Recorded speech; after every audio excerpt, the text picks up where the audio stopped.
Tivemos uma semana bastante cheia, a semana passada.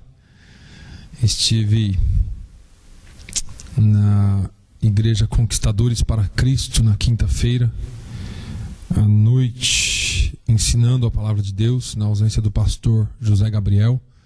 Estava no Portugal e foi uma bênção. E sexta-noite nós tivemos aqui o nosso Spaghetti Supper, que foi também muito bom. Foi um português, porque foram portugueses que prepararam. É engraçado, mas é verdade. Foi um casal de portugueses que preparou o espaguete português. E foi muito bom. Se você não veio, você vem o ano que vem, que vai ser bênção. Amém? Abra sua Bíblia, irmãos, no Evangelho segundo escreveu Marcos. Evangelho de Jesus Cristo segundo escreveu Marcos.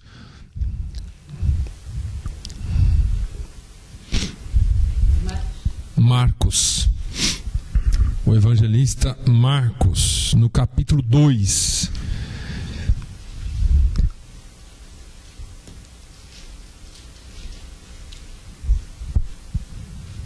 Nós vamos ler alguns versículos da palavra de Deus. Nós vamos ler até o versículo 12. Se você não leu a Bíblia essa semana ainda, nós tiramos o atraso aqui no domingo. Marcos capítulo 2, a palavra de Deus diz assim: E alguns dias depois entrou outra vez em Cafarnaum, e soube-se que estava em casa. E logo se ajuntaram tantos que nem ainda nos lugares junto à porta cabiam, e anunciava-lhes a palavra. E vieram ter com ele conduzindo um paralítico, trazido por 4. E não podendo aproximar-se dele por causa da multidão, descobriram o telhado que estava, e fazendo um buraco, baixaram o leito em que jazia o paralítico. E Jesus, vendo a fé deles, disse ao paralítico: Filho, perdoados estão os teus pecados. E estavam ali assentados alguns dos escribas, que arrazoavam em seus corações, dizendo: Por que dizeste assim blasfêmias? Quem pode perdoar pecados, senão Deus? E Jesus, conhecendo logo em seu espírito que assim arrazoavam entre si, lhes disse: Por que arrazoais sobre estas coisas em vossos corações? Qual é mais fácil, dizer ao paralítico: Estão perdoados os teus pecados? Ou dizer-lhe: Levanta-te e toma o teu leito e anda? Ora, para que saibais que o Filho do Homem tem na terra poder para perdoar pecados, disse ao paralítico: A ti te digo, levanta-te, toma o teu leito e vai para a tua casa. E levantou-se, tomando logo o leito, saiu em presença de todos, de sorte que todos se admiraram e glorificaram a Deus, dizendo: Nunca tal vimos. Amém? Eu estive nessa semana pensando o poder de uma amizade, ou o que uma amizade verdadeira pode fazer por nós ou através de nós. E eu estava lendo essa palavra e descobri algumas coisas aqui. A Bíblia diz que Jesus, ele volta a Cafarnaum, porque pouco antes disso ele estava em outras regiões. Ele já havia passado pela casa de Pedro, curado a sogra de Pedro. Jesus dava valor à sogra, Dona Dilma. Curou a sogra de Pedro. Depois ele cura um leproso. E agora ele volta para Cafarnaum. E ele, assim que as pessoas descobrem que ele está em Cafarnaum, em uma casa, eles se ajuntam todos para vê-lo. Alguns se ajuntam para ouvir a sua palavra de esperança, alguns se ajuntam para ver os seus milagres, e outros se ajuntam para criticar, porque nem Jesus escapou desse tipo de gente, os críticos, que tudo critica e nada está certo. E como eles se ajuntavam para ouvir as palavras de Jesus, 4 amigos de um homem que era aleijado pegaram esse homem e levaram esse homem à presença de Jesus. Primeira coisa que eu vejo esses amigos fazendo: eles se importaram com a vida de outra pessoa e não a deles propriamente dito. A Bíblia não diz que eles foram lá para ouvir Jesus falar, eles não foram lá para ver Jesus fazer milagres, mas eles foram levando um amigo. E aqui começa o papel da igreja, porque a igreja tem por obrigação desenvolver amizades, desenvolver relacionamentos, de forma tal que através do seu testemunho as pessoas tenham prazer em vir à igreja ou serem conduzidas à igreja por você. A igreja é lugar de bênção. A presença de Jesus é lugar de bênção. E alguns amigos nossos estão aleijados. Alguns amigos nossos já não conseguem tomar decisões sozinhos de onde ir. Já não conseguem andar mais sozinhos. E eu estou incluindo aqueles que um dia já conheceram, aqueles que um dia já andaram por si só, aqueles que um dia já seguiram a Jesus por si só. Agora eles não conseguem seguir mais. Eles estão sobre uma cama, sobre um leito espiritual, eu estou dizendo, não necessariamente material. Estão perdidos no mundo e precisam que amigos e amigas, crentes de verdade, que não se importem só com si mesmos, mas se importem com os outros, os leve à presença de Jesus. O problema é que nós, como crentes, por muitas vezes nos tornamos egocêntricos. Domingo eu vou na igreja porque eu quero receber a minha bênção. Quarta eu vou na igreja porque eu quero ouvir a palavra. Nós precisamos começar a pensar de forma diferente. Eu quero ir à igreja, mas eu quero conduzir alguém aos pés de Jesus. Eu quero ir para a igreja, mas eu também quero, através da minha vida, do meu esforço, do meu testemunho, conduzir alguém à presença de Jesus. Esses homens não pensaram em si. Esses homens pensaram naquele homem que estava precisando. Agora, não bastasse esse homem estar paralítico e precisar de 4 para trazê-lo para a igreja, precisar de 4 amigos, talvez, para insistir. E quando eu falo para vocês, não esperem que só o pastor ligue, que só o pastor convide. Eu não vou ligar porque o pastor já ligou, eu não vou ligar porque a irmã Alzira já ligou, a irmã Aldina já ligou. Não, ligue você também. Convide você também. Às vezes precisa mais de um. Às vezes precisa mais de 2, mais de 3, mais de 4. As pessoas gostam de se sentir importantes ou de se sentir, pelo menos que alguém se importa com elas. Talvez se um homem só tentasse levar esse à presença de Jesus seria muito difícil.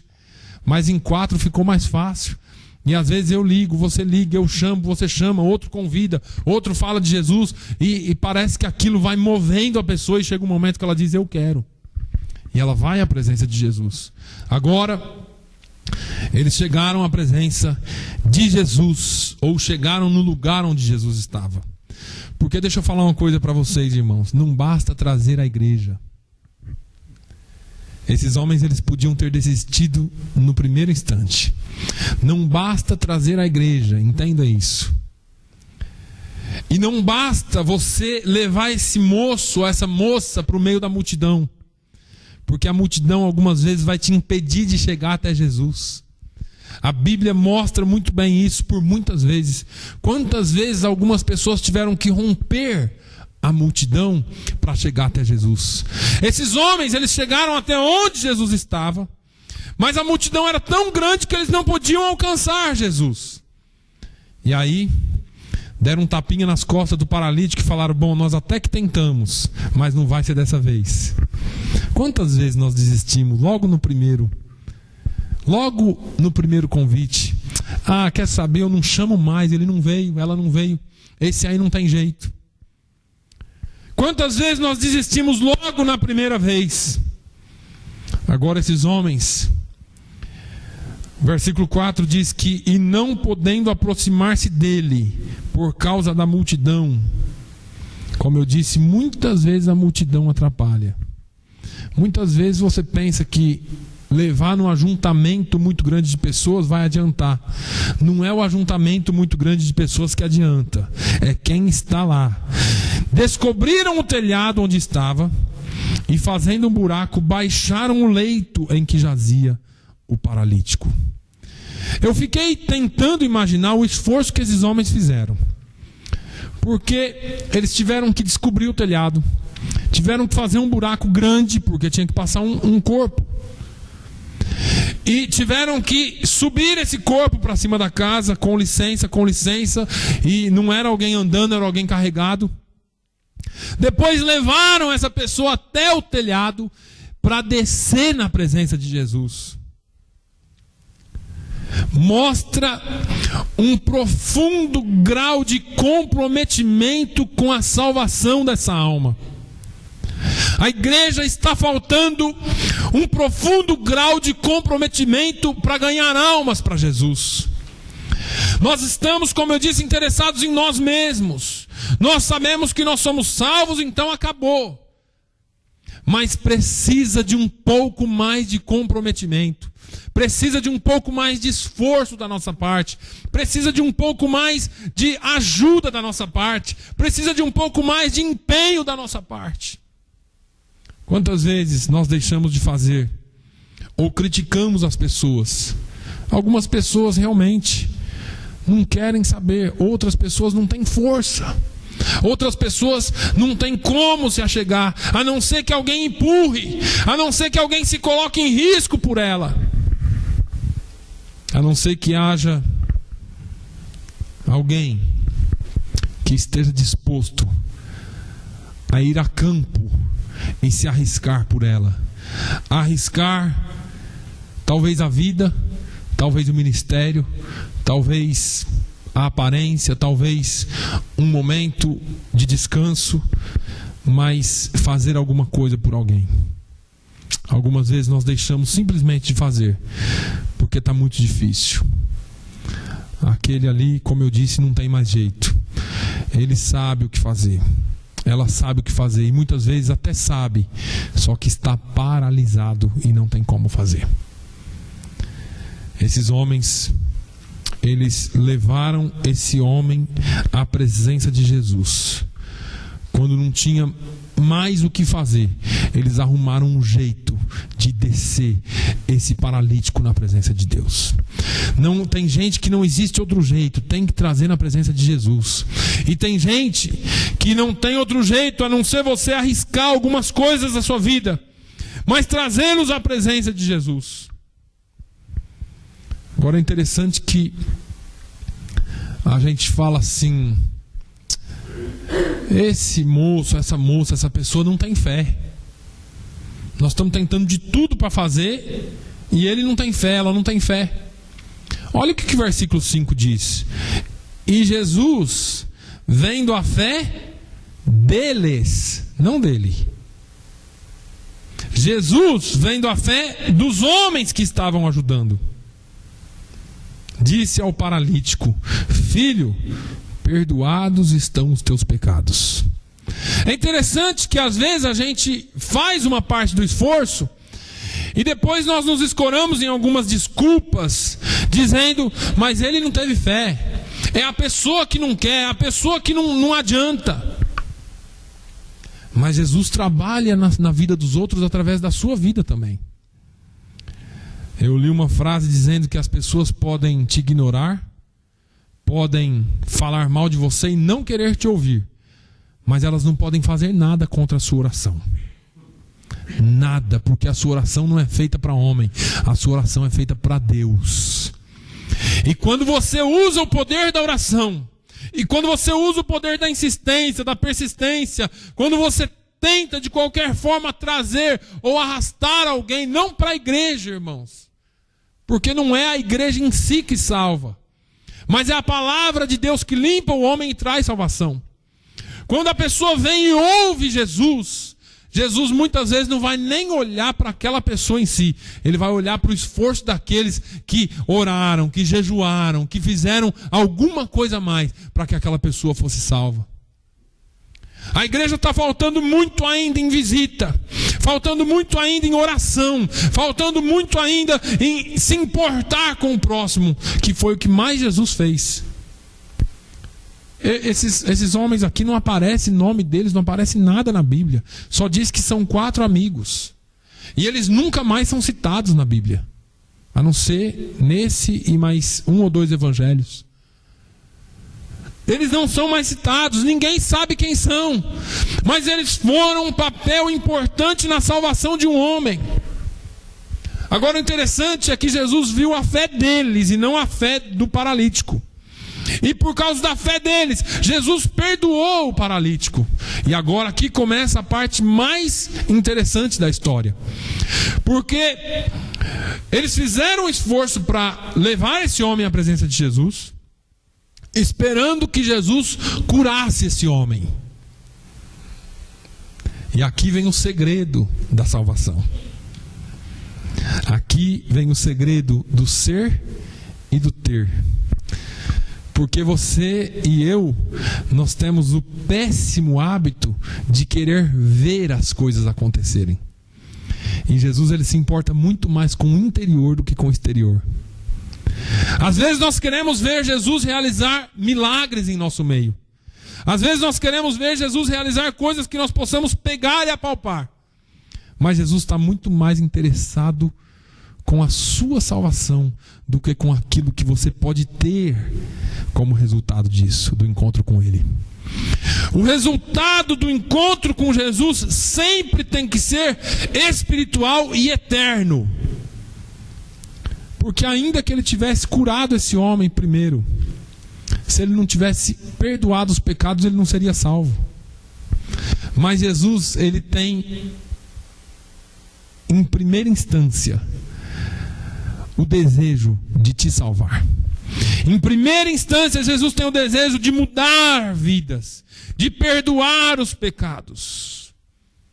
Romanos 6:23 diz que todos nós pecamos e destituídos estamos da glória de Deus. Romanos 6:26 ainda diz que o salário do pecado é a morte, mas o dom gratuito de Deus é a vida eterna. Jesus, ele veio para buscar e salvar aquilo que se havia perdido. As coisas que Jesus veio fazer foram espirituais e não materiais. Em Atos 1:8, quando ele disse aos discípulos: mas recebereis poder ao descer sobre vós o Espírito Santo, e ser-me-eis testemunhas, tanto em Jerusalém como na Judeia e Samaria e até os confins da terra. Jesus estava falando de um povo que iria, através de si próprio, testemunhar que Ele é Senhor. Muitas vezes nós achamos que o dom do Espírito Santo é para fazer tanta coisa, menos ser testemunha. Então, a partir do momento que você é uma bênção dentro da igreja, lá fora você não precisa ser nada. Ontem eu estive com um pastor numa reunião, e um pastor que esteve pregando, ele falou: é hora, ele disse, do quanto o Brasil deve aos americanos, não em dinheiro, mas pela pregação do Evangelho. Porque a despeito de terem vindo outros missionários de outros países para o Brasil, 85% dos missionários que o Brasil recebeu foram americanos. E o Evangelho foi esparramado no Brasil pelos americanos, pelos batistas, presbiterianos, assembleianos de outros lugares.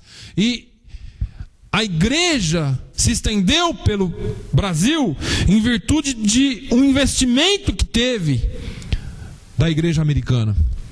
E ele disse: é a hora de nós, ele estava falando da maioria brasileira, os brasileiros, começarmos a ganhar almas através do nosso testemunho e não dando escândalo. Porque parece que, infelizmente, a igreja hoje ela caminha a passos largos para o secularismo, e ela é envolvida pelas coisas do mundo, e as coisas de Deus tomam segundo, terceiro, quarto, quinto plano. E isso não é só com o brasileiro. Isso é com qualquer ser humano que não está totalmente comprometido com o Evangelho. É hora da igreja começar a ganhar almas através de testemunho. É hora da igreja começar a alinhar a sua vida com a sua palavra. Não pregar só dentro da igreja, mas pregar com a vida lá fora. É hora de nós começarmos a fazer o que esses homens fizeram. Levar almas a Jesus. Com o único interesse de ver essas almas salvas. Vocês viram já que as igrejas que mais crescem por aí são as igrejas que oferecem cura, que oferecem bênção financeira, que oferecem carro novo, casa nova. Não, você vem e dá tudo que você tem, que você vai ter carro novo. E as pessoas acreditam. Você vai ter casa nova, você é office boy, mas daqui uns dias você vai ser presidente da empresa. E as pessoas acreditam nisso. Elas preferem acreditar naquilo que a Bíblia não diz do que o que a Bíblia diz. Jesus não veio e não morreu na cruz para te dar bênção material, irmão. Se você está esperando num Jesus que morreu na cruz para te dar bênção material, esquece esse. Jesus é o Cristo, que significa Messias e Salvador da terra. Quando Maria, o anjo Gabriel chegou em Maria e disse: bendita seja tu entre as mulheres, e ele falou com José, ele falou: e ela terá um filho e o nome dele será Jesus, o Salvador do mundo. Ele não disse que seria um grande empresário que distribuiria casa nova e carro novo. Ele não disse que Jesus era um multimilionário que ia fazer coisas e bens para nós. E nem nos dar bênçãos materiais. Ele morreu para te dar vida, e vida eterna, e vida com abundância. Ele não morreu para que você tivesse bens. Ele é poderoso para fazer. Ele é poderoso para te abençoar financeiramente, te abençoar na sua vida, em todos os aspectos. Mas ele morreu para te dar salvação e vida eterna. Esses homens, eles foram lá, talvez a fé deles era para que ele fosse curado. Mas Jesus tinha um plano maior. E às vezes, a gente está no meio de um quebra-cabeça e começa a colocar uma pecinha aqui, uma pecinha ali, uma pecinha aqui. E esse é o nosso quebra-cabeça. E ele é mais ou menos desse tamanho aqui. Só que quando você começa a ouvir a voz de Deus e colocar as peças que Deus quer, você vê que ele se torna uma imagem muito maior e muito mais bonita. As coisas de Deus na nossa vida precisam ser maiores do que a gente imagina. E elas são. Só que enquanto nós estivermos com essa visão limitada de coisas materiais, talvez fica difícil de Deus trabalhar. Esses homens aqui, eles levaram esse homem a Jesus. E todo mundo esperava cura. Pronto. Chegou um paralítico e aqui tem um homem que cura. Acabou. Acabaram-se os problemas, está tudo resolvido. Jesus falou: perdoados estão os teus pecados. Que frustração. Porque cura, para nós hoje, é melhor que salvação. Cura para nós é melhor do que uma vida salva. E na Bíblia, não está registrado em lugar nenhum que há festa no céu quando Jesus cura. Ele cura. Mas não está registrado que há festa no céu quando ele cura. Ele diz que há festa no céu quando um pecador se arrepende. E nós fazemos grandes campanhas de cura. Nós, que eu falo, envolvendo tudo. Grandes campanhas para o que é palpável. E quando acaba tudo aquilo ali, o saldo espiritual é negativo. O material pode ser até positivo. Ele foi curado, nunca mais vai falar de Jesus, nunca mais vai lembrar daquilo ali. Quantas pessoas são curadas e esquecem de Jesus? Quantas pessoas passaram por tantos problemas na vida e não reconhecem que foi Deus que deu força para vencer? Agora, salvação é algo eterno. Esses homens esperavam algo passageiro. Eu já falei para vocês aqui. Quem já viu a entrevista de Lázaro na TV? O Lázaro que Jesus ressuscitou. Ele ressuscitou, mas morreu de novo. Porque isso aqui é passageiro. Quem encontrou algum desses homens que Jesus curou? Porque a cura é algo passageiro. é algo para essa terra, e aqui nessa terra tudo vai passar. Você pode até não ser curado, mas se você tiver os seus pecados perdoados, você tem salvação e vida eterna com Ele. Paulo disse: atentai para as coisas que são eternas e não para as coisas que são passageiras, porque as passageiras ficam, mas as eternas são para sempre. E Paulo, o grande apóstolo, ele diz: ainda que esse corpo exterior se corrompa, o interior contudo se renova de dia em dia. Nós atentamos muito para o que é daqui. Esses homens, a despeito de todo o esforço deles e a fé que eles tinham em Jesus, eles estavam esperando alguma coisa material. E agora aqui estavam ali assentados alguns dos escribas que arrazoavam em seus corações, dizendo: por que diz este assim blasfêmias? Quem pode perdoar pecados senão Deus? Aqui entra os fiscais de plantão. Porque na igreja tem, irmãos, na igreja tem quem vai sempre fiscalizar a vida do outro.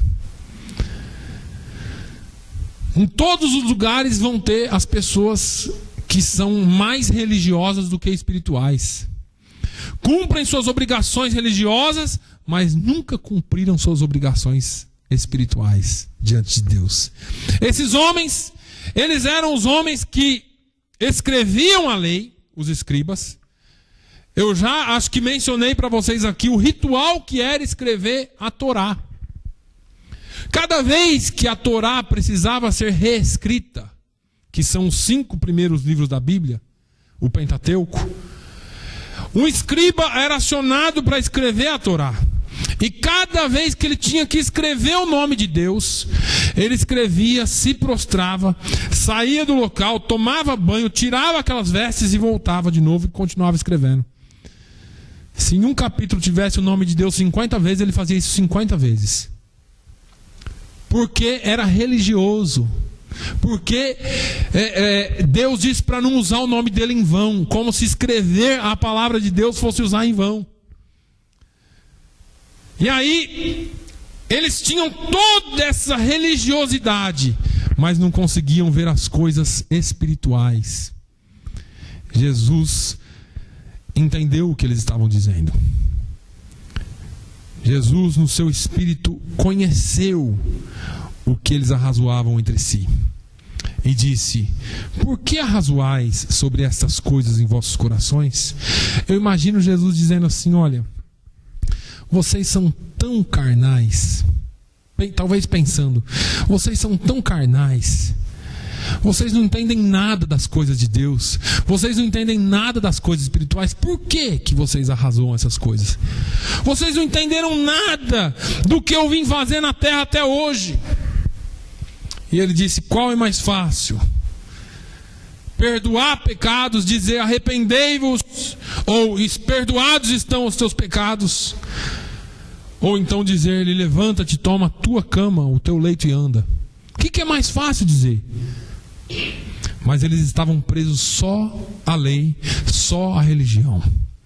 Eles não acreditavam que ali estava o Filho de Deus. Eles não criam que ali estava aquele que havia vindo para dar vida. E agora Jesus tem que usar uma coisa para que eles entendessem outra. A despeito de Jesus não ter morrido para curar, a despeito de Jesus não ter morrido para dar coisas, a despeito de Jesus não ter morrido para lhe dar bênçãos materiais, Ele é poderoso para dar. Ele morreu para salvação, mas nele está todo o poder, porque Ele é Deus. E Ele diz em Mateus 28:18: todo poder me foi dado nos céus e na terra. Agora Ele diz: para que saibais que o Filho do Homem tem na terra poder para perdoar pecados. Ele se volta ao paralítico e disse: paralítico, levanta-te, toma o teu leito e vai para a tua casa. Eu fico lembrando de Tomé, Porque todos os discípulos, quando encontraram Jesus depois de ressurreto, acreditaram que ele era Jesus e que ele havia ressurgido. Tomé, no entanto, falou: eu não vi, eu só vou ver se eu pegar. E tem hora que nós somos assim. E Jesus veio e Tomé, antes de falar qualquer coisa, Jesus falou: vem aqui, Tomé, dá aqui sua mão. Pum. Coloca sua mão aqui na minha ferida do lado direito. E Tomé, ai, acho que até meio assim, né? Porque estava aquela cicatriz ali. E aí Jesus falou assim: olha, bem-aventurado és tu porque viste, mas bem-aventurados são aqueles que não vistes e creram. Aqueles que não viram e creram. Porque às vezes a gente precisa ver coisas para acreditar que Ele está presente. Às vezes você fala para mim: pastor, estou tão fraco. Eu ouvi essa semana alguém falar: estou tão fraco, eu não sinto a presença dEle. Quem te falou que você precisa sentir a presença dEle? É bom sentir a presença de Deus, é bom. Mas e se eu não sentir? Ele continua ali. Foi Ele mesmo quem disse: eis que estou convosco todos os dias até a consumação dos séculos. Tem hora, irmãos, que nós não temos condições de sentir. As coisas da vida são tão grandes, tão profundas. Tem hora que a ansiedade toma conta. Mesmo eu pregando aqui que a ansiedade é pecado, mas nós somos seres humanos. Nós pecamos, nós erramos, nós falhamos quando nós não confiamos que Ele está. Mas Ele está. Sabe por quê? Porque Paulo diz que ainda que você e eu sejamos infiéis, Ele permanece fiel, porque Ele não pode mentir. Números diz que Deus não é o homem para que minta, e nem filho do homem para que se arrependa. Tendo Ele prometido, não cumpriria Ele? E tendo Ele falado, não faria o que falou? Ele não é filho do homem. Se Ele disse: eu estarei convosco todos os dias da sua vida, até a consumação dos séculos, mesmo que você não sinta, Ele está contigo e vai passar contigo. A palavra de Deus diz em Isaías 43 que ainda que você tenha que passar pelas águas, você não submergirá. E quando você passar pelo fogo, chama alguma arderá em ti. Isso tudo, irmãos, é uma questão espiritual. O Senhor, Ele não está só interessado no seu material. Aliás, o grande interesse dele é o seu espírito. Quem foi salvo e quem é salvo é o seu espírito. A sua carne, todo dia você tem que trazer sob sujeição, porque ela só vai se converter no último dia, quando nós formos transformados. Licença para pecar, pastor, porque minha carne não foi convertida, então eu posso pecar. Não. Paulo falou: permaneceremos, pois, no pecado, para que a graça abunde de maneira nenhuma. Nós somos livres do pecado. Nós somos libertos do pecado. Pecado na vida de crente tem que ser exceção e não regra diária. Regra para nós é a fé. Fé num Deus que pode mudar todas as coisas. Fé num Jesus que mesmo quando erramos, Ele está pronto a nos perdoar. Assim como Ele fez com esse homem. Perdoados estão os teus pecados. Mas para que esses homens aqui saibam que eu tenho o poder de perdoar, levanta, toma a tua cama e anda. As coisas estão em segundo lugar para Deus, porque Deus criou o homem para ser amado e as coisas para serem usadas, e o homem inverteu. Ele ama as coisas e usa os homens, usa o ser humano. Jesus mantém a regra original. Ele ama o ser humano, independente de pecado, independente de qualquer coisa. E as coisas é para eu e você usar. Então, nessa passagem, eu entendo que mais do que o ter, Jesus se importa com o ser. Se você tem um problema, físico ou um problema qualquer aqui nesse mundo, não tem problema. Ele é poderoso para resolver. Mas cuide primeiro da sua alma. Cuide primeiro da salvação da sua alma. Venha a Jesus para que Ele transforme você por dentro.